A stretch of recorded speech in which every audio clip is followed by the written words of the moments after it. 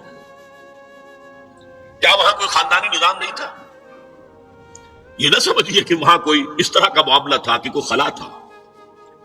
Number ایک، ان کا قبائلی نظام بہت مضبوط تھا، اور جب قبائلی نظام مضبوط ہوتا ہے تو خاندانی نظام بہت مستحکم ہوتا ہے. قبیلہ خاندانوں کے مجموعے کا نام ہے نا. نمبر دو، شرفاء کی جو خواتین ہوتی تھی ان کے عام لباس کے علاوہ دو چیزیں اور ان کے استعمال میں رہتی تھی. ایک خمار، اوڑھنی، گھروں کے اندر وہ اوڑھنی اوڑھتی تھی. ایک جلباب، لمبی سی چادر کہ جب باہر نکلتی تھی تو اس میں اپنے پورے جسم کو لپیٹ لیتی تھی لیکن چہرہ نہیں چھپاتی. یہ جلباب کا لفظ قرآن میں آیا، خمار کا خمر ہننا، جلابیب ہننا. یہ الفاظ انہیں معلوم تھے نا، ان کے ذہن استعمال تھے نا، ورنہ کوئی نیا لفظ کہاں سے آ جاتا. تو جلباب اور خمار ان کے لباس کا حصہ تھا. گھر میں اوڑھنی اور باہر نکلے تو ایک بڑی چادر میں اپنے آپ کو لپیٹ لیں، لیکن چہرہ نہیں چھپانا. سر کے اوپر بھی ضروری نہیں ہے کہ کچھ ہے ہو. البتہ نہ گھر کے اندر کوئی مخلوط اجتماعات کی کوئی پابندی تھی. مرد ہیں، عورتیں ساتھ ہیں، بیٹھے، باتیں ہو رہی ہیں، خوش گپیاں ہو رہی ہیں، کھانا کھا رہے ہیں ساتھ مل کر، جیسے آج ویسٹ میں ہے. اور نہ ہی اور باہر جو ہے کوئی مخلوط جو ان کے اجتماعات تھے ان کے اوپر کوئی پابندی تھی. ایک جو ہے مخلوط معاشرہ تھا.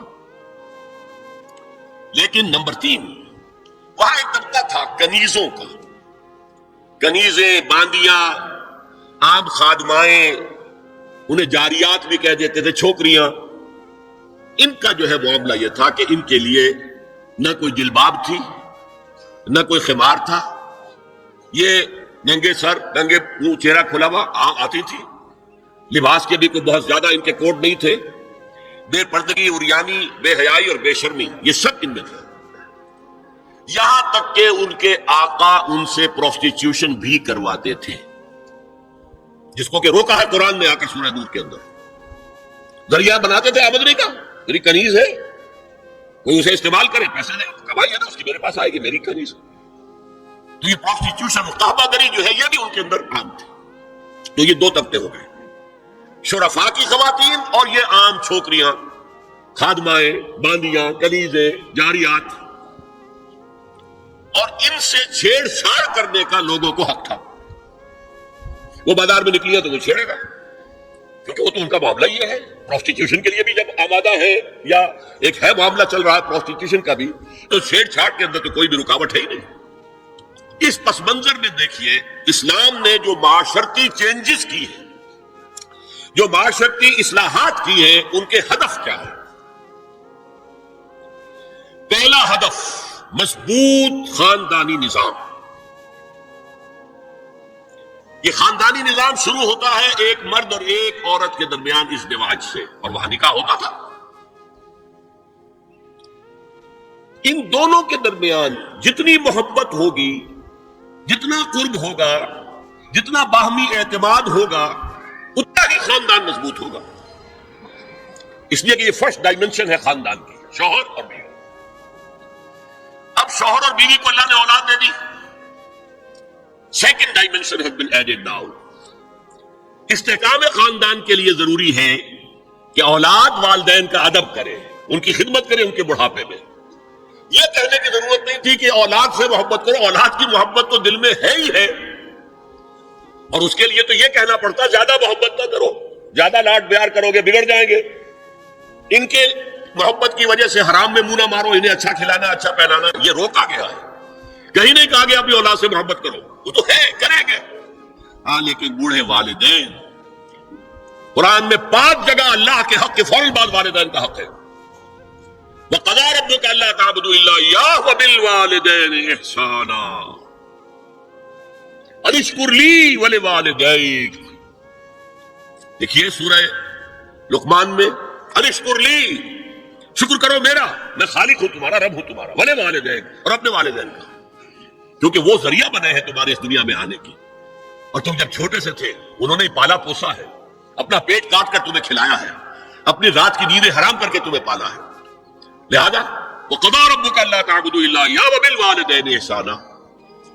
اور تیسری ڈائمنشن بہن بھائیوں میں رشتہ، اولو الارحام، صلہ رحمی کرو، اخوت. یہ 3 ڈائمینشن ہوئے نا. ہمارا اسپیس کا تصور کیا ہے؟ 3 ڈائمینشنل اسپیس. چوڑائی، لمبائی اور اونچائی یا گہرائی. تو یہ 3 ڈائمینشنز ہے خاندان کے ادارے کی. اس میں سے بقیہ 2 پر میرا گفتگو کا موضوع نہیں. یہ پہلا جو ہے وہ گفتگو کا اصل موضوع ہے. اگر شوہر اور بیوی کے درمیان اعتماد نہ ہو، شوہر کو یہ یقین نہ ہو کہ میں جب باہر جاتا ہوں میری بیوی کیا کرتی ہے، اور بیویوں کو یہ یقین نہ ہو کہ میرا شوہر جب باہر جاتا ہے تو کیا کرتا ہے، اگر بد اعتمادی ہو جائے، اگر شوہر کی نگاہ میں کوئی اور عورت جو ہے وہ آ گئی ہے، کھب گئی ہے، اب اس کی توجہ اپنی بیوی پر سے ہٹ جائے گی، اسے خواب میں وہی آئے گی. یہ بانڈ آف لو کمزور ہو. اگر باپ کو یہ یقین نہ ہو کہ یہ اولاد میری ہی ہے تو وہ خاندان کا ادارہ دراڑیں پڑ گئی ہیں. لہذا اس خاندان کے ادارے کو مضبوط رکھنے کے لیے سب سے اہم کام کیا ہے کہ جتنی بھی سیکسول اٹریکشن ہے یہ 2 صنفوں میں، مرد اور عورت، یہ سینٹرڈ رہے، مرکوز رہے شوہر اور بیوی کے درمیان. انتشار نہ ہو، نگاہ ادھر سے ادھر نہ جائے، بلکہ ان کی پوری توجہ، آپس میں اعتماد ہو، آپس میں محبت ہو، اور اسی سے خاندان جو ہے اس کے چولہے مضبوط رہیں گے. دوسرا ہدف کیا ہے؟ مردوں اور عورتوں کے مابین ان کی جسمانی اور نفسیاتی ساخت کے مطابق جداگانہ ذمہ داریاں ڈال دی گئی. کون انکار کر سکتا ہے کہ عورت کا جسم کچھ اور ہے، مرد کا کچھ اور ہے؟ عورت کی نفسیات کچھ اور ہے، مرد کی نفسیات کچھ اور ہے. ان دونوں کے اندر زمین و آسمان کا فرق ہے. عورت کا حسن کیا ہے؟ نزاکت میں. وہ بھاری بھرکم ہو اور بہت تگڑی ہو، جسیم ہو تو پہلوان تو ہوگی، لیکن وہ کوئی اچھی مطلب یہ کہ خاتون نہیں سمجھی جائے گی. اور مرد کا حسن، اس کی وجاہت جسمانی طاقت میں. زمین و آسمان کا فرق ہے. اللہ نے بنایا. اس اعتبار سے اسلام نے بھاری کام، اب دیکھیے جو کشتی چلا رہا 8 گھنٹے اور کچھ لوگ لے کے آیا ہے اپنے گھر والوں کے لیے، بھاری کام مشقت اس کا ہوا کہ نہیں ہوئی؟ جو اینٹیں ڈھوتا رہا سارا دن اور کچھ لے کر آیا ہے اپنے گھر والوں کے لیے. Defence of the country, defence of the nation, مردوں کے حوالے. معاش کا معاملہ مردوں کے حوالے، عورت نہیں. ظلم ہے عورت پر کہ معاشی ذمہ داری پر اس پر ڈال دی جائے. اس پر ذمہ داری ڈالی ہے، مشقت ہے حمل کو برداشت کرنا. حملته امه وهنا على وهن وفصاله في عامين. بچے کو دودھ پلانا، رات کو بچہ روتا ہے تو ماں جاگتی ہے، باپ تو نہیں جاگتا. ماں اپنی نیند حرام کر دے گی، باپ کو وہ خود کہے گی کہ اس کو ڈسٹربنس نہ ہو، یہ سوئے تاکہ کل جائے کام پر جا سکے، محنت اور مشقت کر سکے. تو حال جو ہے کسی قوم کا وہ مردوں کے حوالے، اور مستقبل عورت کے حوالے. مستقبل ہے نیکسٹ جنریشن، وہ کہاں سے آئے گی؟ وہ عورت کے رحم میں پرورش پائے گی.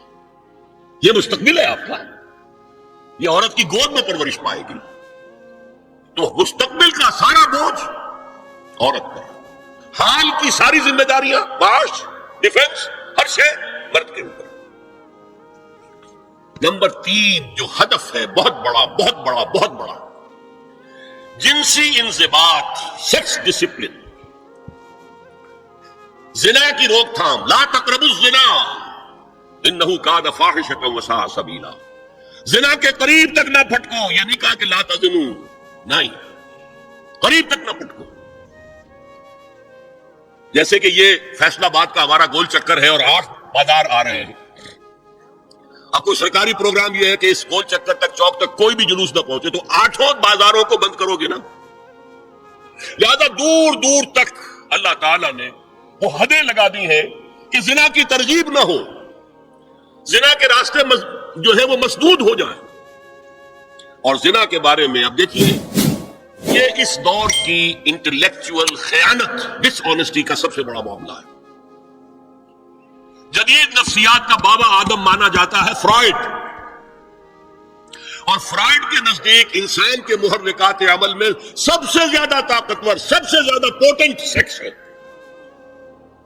مارکس نے قرار دیا پیٹ کو معاشی ضرورت، فرائڈ نے کہا نہیں، سیکس ہے اصل شے، اصل محرک انسان میں. یہاں تک کہتا ہے ایڈیپس کمپلیکس، باپ اگر محبت بھری نگاہ سے بیٹی کو دیکھ رہا ہے تو یہ بھی سیکس ہے. اور ماں اگر بیٹے سے محبت کر رہی ہے تو یہ بھی سیکس ہے. انا للہ و انا الیہ راجعون. ان کمبختوں کا اصل یہ معاملہ ہے کہ ایک شے پر نگاہ جم گئی تو سب کچھ اسی کے گرد گھما دیا. مطلب بات غلط نہیں ہے. Sexual motive one of the most important motives, no doubt about it. اگر یہ نہ ہو, اگر عورت میں مرد کے لیے اٹریکشن نہ ہو, اگر عورت کو مرد کی احتیاج نہ ہو تو تمدن ختم ہو جائے. کون شادی کا کھکیڑ مول لے گا؟ ایک پیٹ پالنا اور ہے, خاندان کی ذمہ داری اور ہو جائے گی. یہ اس قدر زبردست جو ہے, یہ موٹیویشن ہے, اندر سے جذبہ ہے اور اٹریکشن ہے شدید. اس اعتبار سے یوں سمجھیے جتنا زوردار گھوڑا ہو اتنی ہی زوردار لگام چاہیے اگر ڈسپلن میں رکھنا چاہتے ہیں. لہذا اس سیکس کو ڈسپلن میں لانے کے لیے کہ قانونی تعلق ہو ایک مرد اور عورت کے درمیان, ازدواج ہو, شادی ہو جائے, یا دوسرا راستہ وہ بھی تھا جو آج کل نہیں رہا, باندھی ہو کسی کی, مل کے یمین ہو, ان کے اندر سیکشول انٹرکورس جو ہے وہ ہو اور اس سے باہر نگاہ بھی نہ جائے. اس زنا کے بارے میں حضور نے جو کچھ, ایک تو میں آپ کو بتاؤں کہ قرآن اور حضور دونوں کس قدر حقیقت پسند ہے. سورہ آل عمران میں فرمایا زین للناس حب الشہوات من النساء والبنین والقناطیر المقنطرة من الذهب والفضة والخیل المسومة والانعام والحرث. انسان کے اندر محبت پلا دی گئی ہے, مزین کر دی گئی ہے. کن کن چیزوں کی؟ سب سے پہلے عورت, سب سے امپورٹنٹ موٹیو عورت, پھر بیٹے, پھر ڈھیروں مال, سونا چاندی, اعلیٰ گھوڑے نشان زدہ, اور مال مویشی اور کھیتی, لیکن سب سے پہلے زین للناس حب الشہوات من النساء والبنین والقناطیر المقنطرة من الذهب والفضة والخیل المسومة والانعام والحرث. اسی طرح دیکھیے حضور صلی اللہ علیہ وسلم فرماتے ہیں, یہ مسند احمد میں بھی حدیث ہے اور حاکم اور بیہقی نے بھی, عن انس ابن مالک رضی اللہ تعالی عنہ قال قال رسول اللہ صلی اللہ علیہ وسلم حبب الی النساء والطیب وجعلت قرۃ عینی فی الصلاۃ. اس تمہاری دنیا میں سے مجھے 3 چیزیں محبوب کر دی گئی ہیں. حبب الی, نمبر 1 نساء.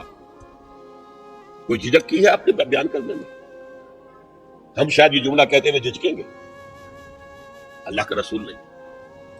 حقیقت ہے, اس کا اعتراف کرو. بہت مضبوط موٹیو, اس میں کوئی شک نہیں, کوئی شک نہیں, کوئی شک نہیں. حبب الی النساء والطیب, خوشبو, وجعلت قرۃ عینی فی الصلاۃ, اور میرے آنکھوں کی ٹھنڈک نماز میں ہے. اسی طرح خود قرآن میں سورہ احزاب میں جب حضور سے کہا گیا کہ اب بس جتنی شادیاں ہو چکی تھیں آپ نے کر لی ہیں, اب آئندہ نہ کیجیے, وہاں بھی صاف الفاظ آئے ہیں. اللہ کو بھی واللہ لا یستحیی من الحق, اللہ کو حق بات کہنے میں کوئی حیا یا کوئی جھجک نہیں ہے. وَلَوْ أَعْجَبَكَ حُسْنُهُنَّ, اے نبی چاہے عورتوں کا حسن جو ہے وہ آپ کو بھلا لگے, لیکن اب آئندہ شادی نہیں. یہ میں تائید کر رہا ہوں فرائڈ کی. اس گدھے نے جو آگے تک پہنچا دیا ہے معاملہ وہ ہے غلط. بنیادی بات صحیح ہے, قرآن مجید کے مطابق ہے کہ سیکس موٹیو بہت سخت ہے, بہت زوردار ہے. اب زنا جو ہے اس کے لیے حضور نے جو کچھ فرمایا وہ سن لیجیے. عن ابن عباس قال ما رأيت شيئا اشبه باللمم مما قال ابو هريرة عن النبي صلی اللہ علیہ وسلم. حضور کی حدیث ہے, ان اللہ كتب على ابن آدم حظه من الزنا ادرک ذلك لا محال. اللہ تعالیٰ نے ہر انسان کا زنا میں ایک حصہ لکھ دیا ہے جو اس کو پہنچ کر رہے گا. فزنا العین النظر, آنکھوں کا زنا ہے نامحرم عورت کو دیکھنا, یہ بھی زنا ہے. اگر زنا کو روکنا ہے تو یہاں پر بھی قدغن لگے گی.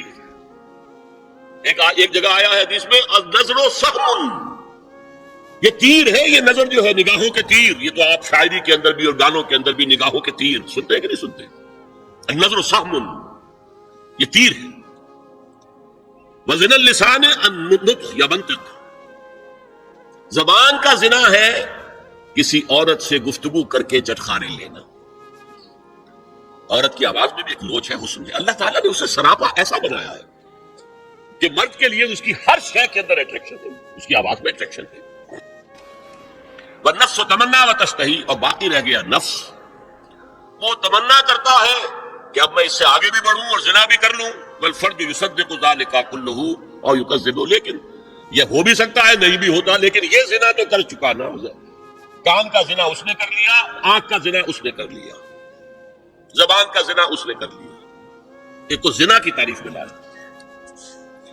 ایک اور روایت ہے جو مسلم میں ہے، کان ابی ہریرہ کتب علی ابن آدم نصیبہ من الزنا مدرک ذلک لا محالہ فالعینان زناہما النظر والاذنان زناہما الاستماع واللسان زناہما الکلام والید زناہا البطش والرجز زناہا الخطا والقلب یہوی وتمنا.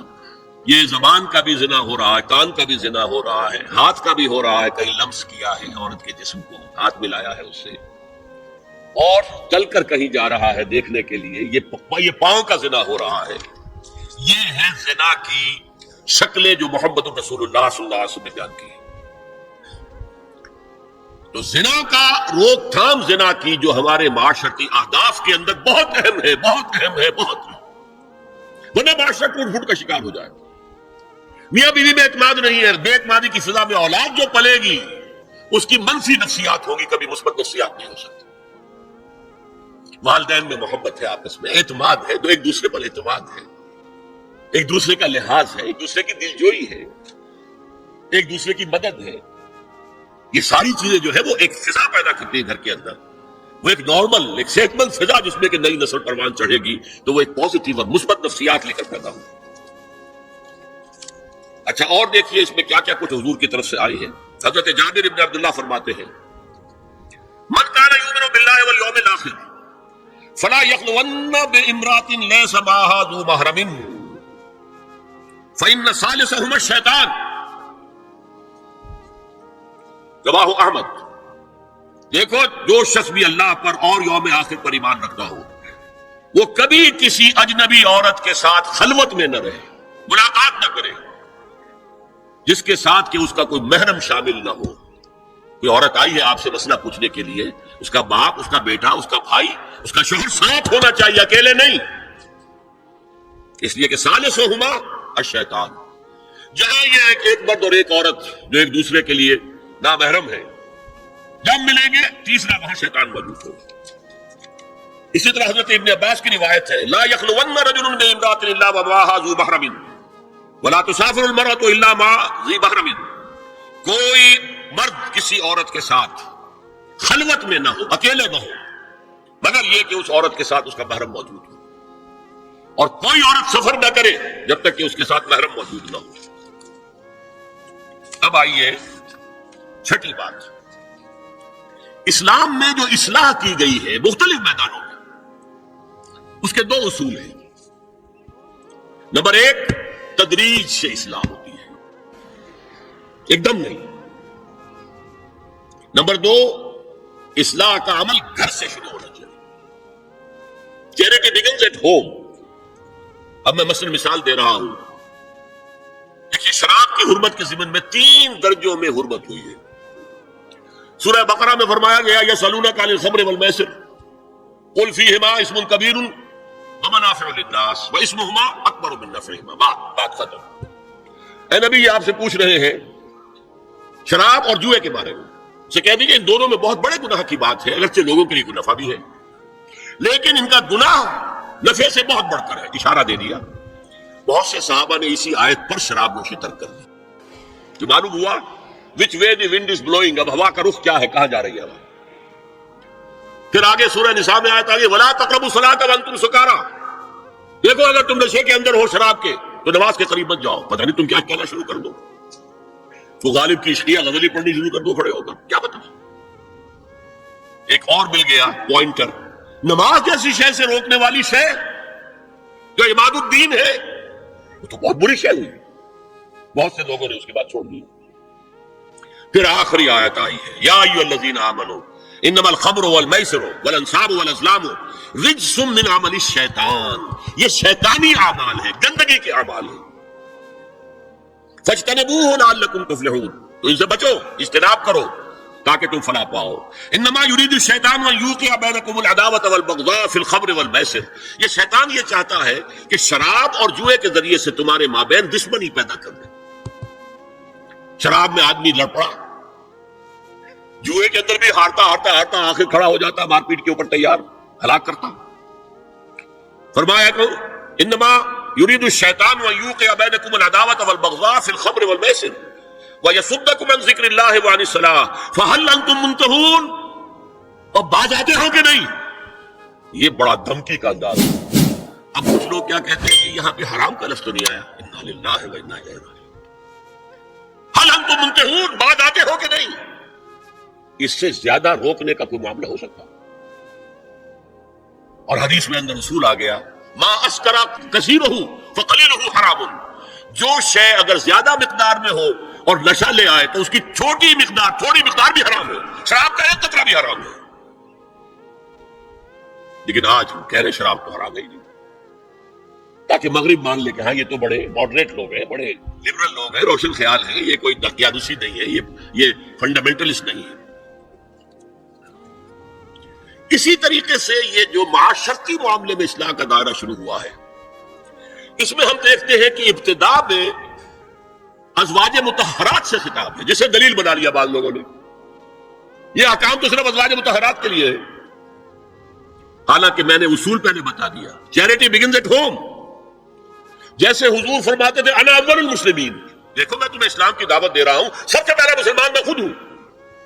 انا اول المومنین, میں تمہیں ایمان کی دعوت دے رہا ہوں, پہلا مومن میں ہوں. تو جب تک انسان اپنے کردار سے بات واضح نہ کرے تو واز جو ہے وہ مفید نہیں ہوتا, مؤثر نہیں ہوتا. لہذا سب سے پہلے بات جو کی گئی وہ کی گئی ہے حضور کی ازواج مطہرات سے. اب اس ضمن میں جو اصلاحی اعمال آئے ہیں, احکام, ان کو نوٹ کر لیجئے. ان کا آغاز ہوا ہے تدریجی اعتبار سے سورہ احزاب سے, اور سورہ احزاب سن 5 ہجری میں جو ہے نازل ہوئی ہے. ان کی تکمیل ہوئی ہے سورہ نور میں جو سن 6 ہجری میں نازل ہوئی. اور ایک بہت خوبصورت بات کہی, یہ مولانا امین اصغر اصلاحی نے مجھے بتایا کہ ان کے استاد حمید الدین فراہی نے یہ کہا کہ سورہ احزاب میں گھر سے باہر کے پردے کا بیان ہے, اور سورہ نور میں گھر کے اندر کے پردے کا بیان ہے. تو اصلاحی صاحب کہتے تھے کہ اس جملے نے میری آنکھیں کھول دی اور قرآن مجید روشن ہو گیا میرے سامنے. ورنہ اگر یہ بات سامنے نہ ہو تو آدمی اٹکتا ہے, جگہ جگہ پر اشکالات پیدا ہوتے ہیں. دیکھیے سورہ احزاب میں کیا کیا گیا. نمبر 1, پہلے خطاب ازواج مطہرات سے, بعد میں عام کر دیا گیا. نمبر 2, بتایا گیا کہ عورت کا اصل کردار کیا ہے, اس کی اصل جگہ کیا ہے, گھر. نمبر 3, استیزان کے حکم کا آغاز ہو گیا کہ گھروں میں اجازت لیے بغیر داخل نہ ہو. لیکن یہاں بھی صرف نبی کے گھر کی بات ہوئی, عام نہیں.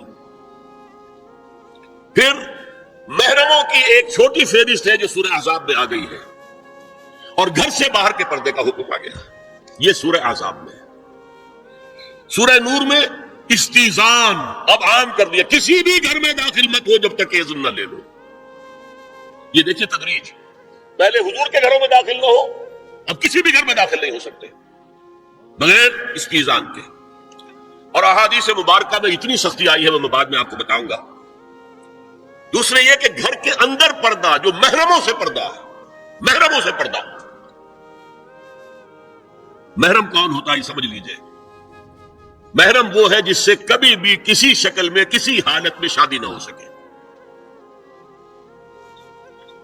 اب ایک آدمی جو ہے اس کے گھر میں فرض کیجئے کہ ایک بہن ہے, تو اس بہن کی دوسری بہن سے وہ شادی نہیں کر سکتا. لیکن اگر وہ بیوی مر گئی تو کر سکتا ہے کہ نہیں, اس لیے وہ محرم نہیں ہے, نامحرم. سالی نامحرم ہے. آپ کا بھائی ہے, اس کی بیوی ہے, بھابھی ہے آپ کی, آپ دیور ہیں, بھابھی سے شادی تو نہیں کر سکتے. لیکن اگر بھائی کا انتقال ہو جائے تو آپ شادی کر سکتے. تو شادی ہو سکتی ہے, تو وہ محرم نہیں ہوا, وہ نامحرم ہے. محرم صرف وہی ہے جس سے کبھی کسی حال میں شادی کا امکان نہ ہو. اس کی ابتدائی فہرست جو ہے سورہ احزاب میں ہے، تفصیلی فہرست جو ہے وہ سورہ نور میں ہے۔ اب دیکھیے گھر کے اندر بیٹھنے سے متعلق کیا بات کہی گئی۔ بزار اور ترمذی میں حضرت عبداللہ ابن مسعود سے نبی ایک کا یہ ارشاد نقل ہوا ہے، ان المرأۃ عورۃ، عورت چھپا کر رکھنے کی چیز ہے۔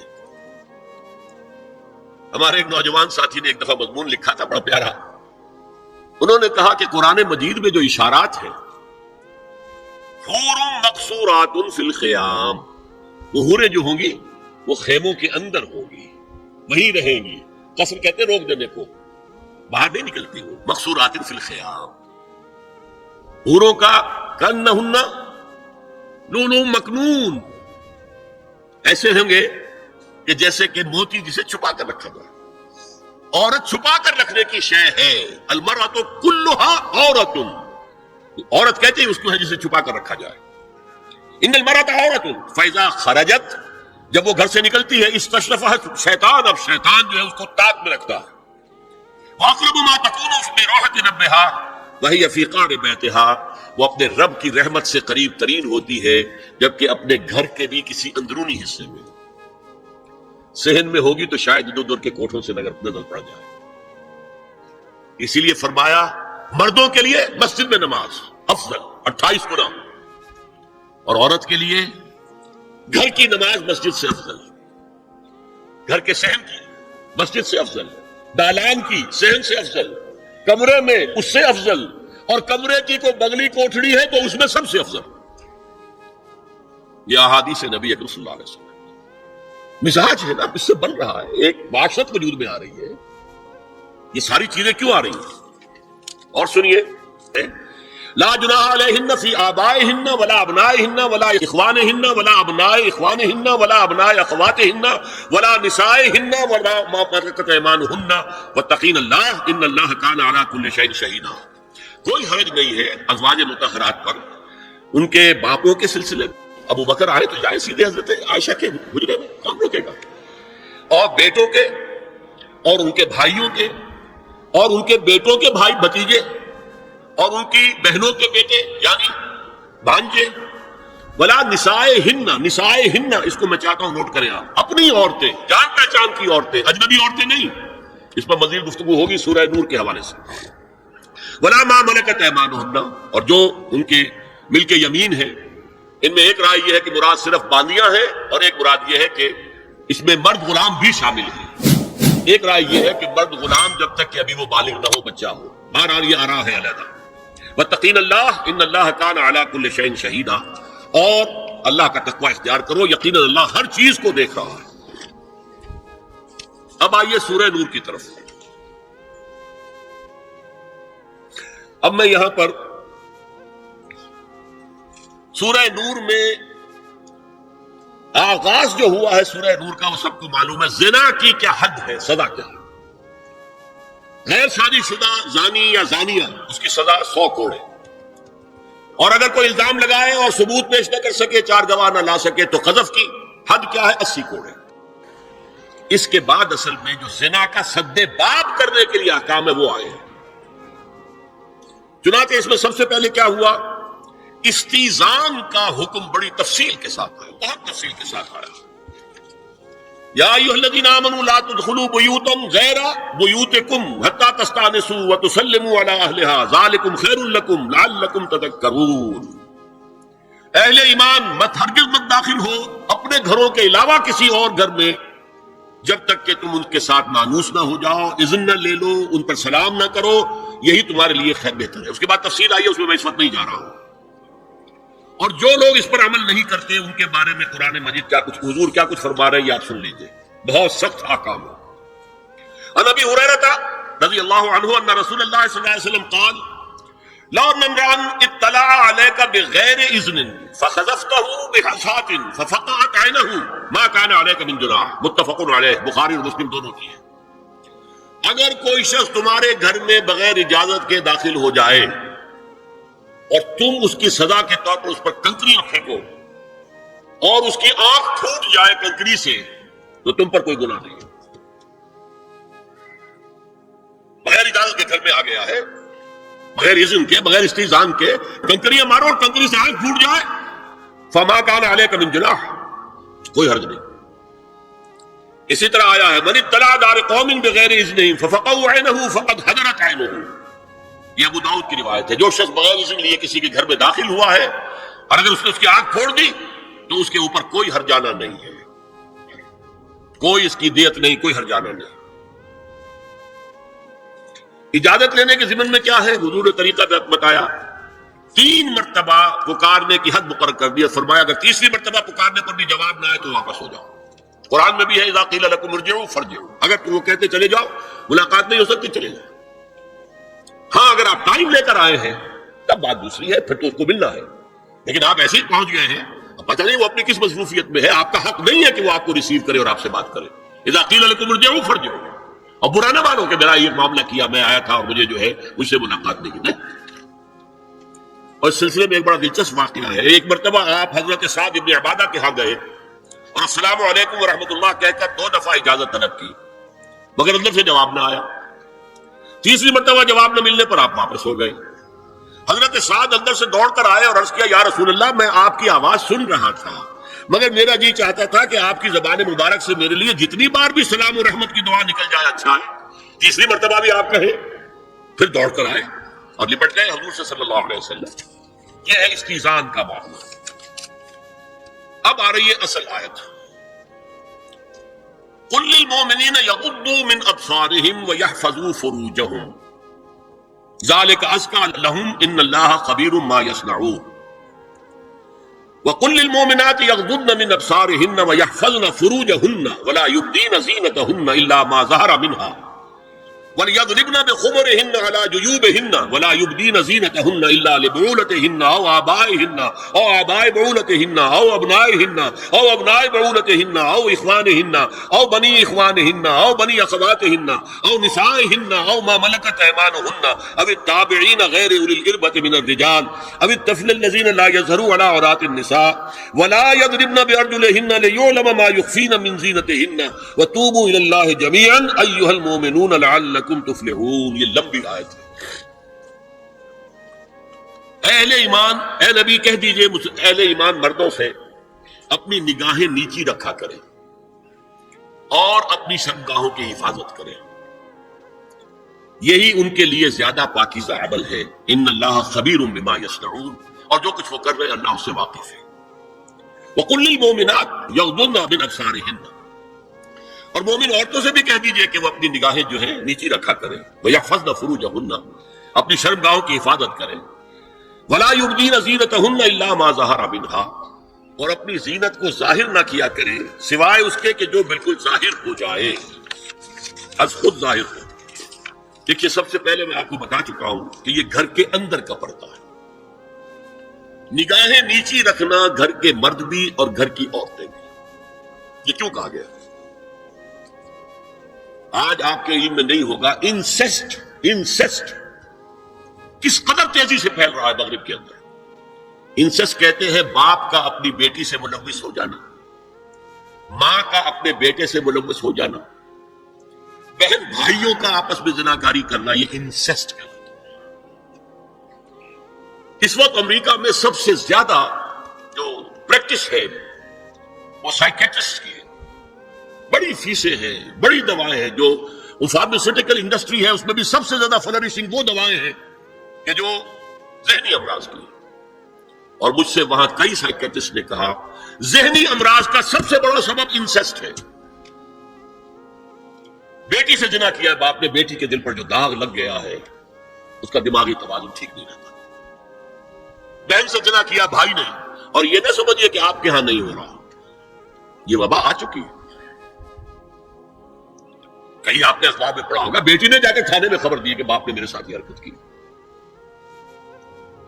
یہ ساری چیزیں آج ہو رہی ہیں ہمارے، اس لیے کہ جب زنا کے جو دوائی ہیں، داعیات ہیں، جو زنا کی ترغیب ہے وہ پھیلی ہوئی ہوگی، عام ہوگی، تو راستے نکالے گا۔ گھروں میں مرد بھی اپنی نگاہیں نیچے رکھے۔ کیا مطلب؟ باپ بھی اپنی بیٹی کو گھور کر نہ دیکھے، بیٹی بیٹی ہے، لڑکی ہے۔ جوان بھائی بھی اپنی جوان بہن کو گھور کر نہ دیکھے، نگاہیں نیچے رکھے۔ یہ نگاہیں نیچی رکھنا بازار میں چلتے ہوئے نہیں ہے، وہ تو سوسائڈ ہو جائے گی، موت آ جائے گی، کوئی گاڑیاں کوئی روک دے گی، یہ گھر کے اندر ہے۔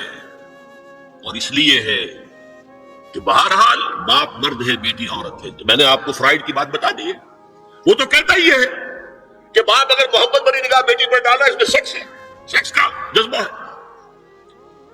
اگر ماں بیٹے پر محبت بھری نگاہ ڈال رہی ہے تو سیکس ہے، ایڈیپس کمپلیکس مشہور ہے اس کا۔ لیکن اپنی جگہ یہ ہے کہ باپ مرد ہے، بیٹی عورت ہے، بھائی مرد ہے، بہن عورت ہے۔ لہذا گھروں کے اندر بھی اپنی نگاہوں کو نیچا رکھو۔ میں آپ کو قول سنا چکا ہوں مولانا فراہی کا، اسلائی صاحب نے کہا جب مولانا فراہی نے مجھ سے یہ کہا کہ اصل میں سورہ احزاب میں گھر کے باہر کا پردہ ہے اور سورہ نور میں گھر کے اندر کا پردہ ہے، تو کہتے میری آنکھیں کھل گئی اور چابی مل گئی، کلید مل گئی ان آیات کو سمجھنے کی، ان کے اصل پس منظر کو، حقیقت کو جاننے کا راستہ کھل گیا۔ تو یہ جو ہے غض بصر، یہ باہر کے لیے نہیں ہے، یہ گھر کے اندر کے لیے۔ بیٹی کا آخر جوان ہو رہی ہے، اس کے سینے کے اوپر کچھ غبار آ رہا ہے، اس کو گھور کر مت دے، نگاہ نیچے کر۔ قل للمؤمنین یغضوا من ابصارہم ویحفظوا فروجہم ذلک ازکی لہم ان اللہ خبیر بما یصنعون۔ نوٹ کر لیجئے کہ یہ کہاں ہو رہا ہے؟ گھر میں داخلے کے بعد، گھر میں داخلہ اجازت سے، اور داخلہ ہوگا صرف محرموں کا، گھر کے اندر جو ہے وہ نامحرم تو نہیں آئے گا۔ یہ میں آگے بیان کر رہا ہوں۔ وَقُلْ لِلْمُؤْمِنَاتِ يَغْضُضْنَ مِنْ أَبْصَارِهِنَّ وَيَحْفَظْنَ مِنْ فُرُوجِهِنَّ، اور کہہ دیجئے مومن عورتوں سے بھی کہ وہ بھی اپنی نگاہیں جھکا کر رکھیں اور اپنی شرمگاہوں کی حفاظت کریں۔ وَلَا يُبْدِينَ زِينَتَهُنَّ إِلَّا مَا ظَهَرَ مِنْهَا۔ اس ٹکڑے پر بڑا قیل و قال ہے جدید مفکرین اور جدید دانشوروں نے کہ وہ اپنی زینت ظاہر نہ کرے سوائے اس کے جو خود ظاہر ہو جائے۔ وہ کہتے ہیں اس میں چہرہ بھی شامل ہے، اور جب چہرہ شامل ہے تو اس کا مطلب چہرے کا پردہ نہیں ہے۔ آپ کو بہت سے حضرات نے وہ پڑھی ہوگی بحث جو جنگ میں ہو گئی تھی، ایک صاحب وہ انسٹیٹیوٹ آف پالیسی اسٹڈیز اس کے اسکالر ہے، ریسرچ کا، انہوں نے لکھ دیا کہ الا ما ظہر منہا میں چہرہ ظاہر ہے، شامل ہے، لہذا پردہ نہیں ہے۔ اور ارشاد احمد حقانی صاحب نے بھی زوردار اس کے اوپر جو ہے وہ تائید لکھ دی، اور گویا کہ کہا کہ اب تو مسئلہ ہی کیا ہو گیا، جب ایک ریسرچ اسکالر کہہ رہا ہے تو یہ مولوی بلا کے جو کہتے پڑھتے ہیں کہ یہ عورت کا جو چہرے کا پردہ ہے، یہ تو بات ختم ہو گئی، دی میٹر از کلچڈ۔ میں نے صرف ایک جواب دیا کہ اس شخص نے جو بڑا ریسرچ اسکالر تھا، پہلے یہ لکھا ہے کہ سورہ نور کی ان آیات میں سطر کے احکام آ رہے ہیں، تو پھر یہاں پردے کا چہرے کا معاملہ کیا ہو؟ سطر میں تو پردہ چہرہ شامل نہیں۔ محرموں سے پردہ کیا ہے؟ محرموں سے اس کا نام سطر ہے۔ عورت کا پورا جسم سطر ہے سوائے چہرے کی ٹکیا اور یہ ہاتھ اور یہ پاؤں، بس۔ کیا مطلب ہے؟ بھائی بھی نہیں دیکھ سکتا بہن کے جسم کا کوئی اور حصہ، باپ بھی نہیں دیکھ سکتا بیٹی کے جسم کا کوئی حصہ، یہ سطر ہے۔ سطر محرموں سے پردہ ہے۔ اس سے آگے صرف شوہر یا حسب ضرورت طبیب، سرجن، بس یہ محرموں کا پردہ ہے۔ گھر میں عورت رہے گی تو سطر کے ساتھ رہے گی، محرم آئیں گے، چچا اس کا محرم ہے آئے گا، لیکن وہ بھی تو مرد ہے نا، چہرہ تو نہیں ڈھانپے گی اس لیے کہ محرم ہے، لیکن باقی جسم سطر ہے۔ عورت کا پورا جسم سطر ہے سوائے چہرے کی ٹکیا، بال بھی سطر میں شامل ہے۔ سر پر وہ سکارف جو آج کل بنا ہوا ہے، بہت بڑا مسئلہ، انہوں نے چہرے کو نکال دیا، صرف سکارف سمجھا ہوا، پر حجاب کہتے ہیں، حالانکہ وہ حجاب پورا تو نہ ہوا، وہ صرف ایک حصہ ہے، لیکن ایک حصہ صحیح ہے، سر کے بال جو ہے وہ چھپے ہونے چاہیے، یہ سطر میں شامل ہے۔ چہرے کی ٹکیا ہے جو سطر سے باہر ہے، ہاتھ ہے پونچوں سے باہر، اور پیر ہے ٹخنوں سے نیچے، بس۔ اللہ اللہ تو فرمایا ما ظہر منہا من زینتہن میں الا ما ظہر منہا میں کیا کیا چیزیں آ سکتی ہیں؟ دیکھیے، اگر عورت پوری کی پوری برقعے کے اندر ملبوس ہے، چہرے پر بھی نقاب ہے، آنکھوں کے آگے بھی یا جالی ہے یا کوئی چشمہ ہے، تو پھر بھی اس کے حسن کا ایک حصہ وہ ہے جو ظاہر ہے۔ اگر طویل القامت ہے، قد قامت، یہ حسن کا حصہ ہے کہ نہیں، وہ کہاں چھپائے گا؟ اور غالب نے جو شعر کہا ہے، تیرے سرو قامت سے ایک قد آدم قیامت کے فتنے کو کم دیکھتے ہیں،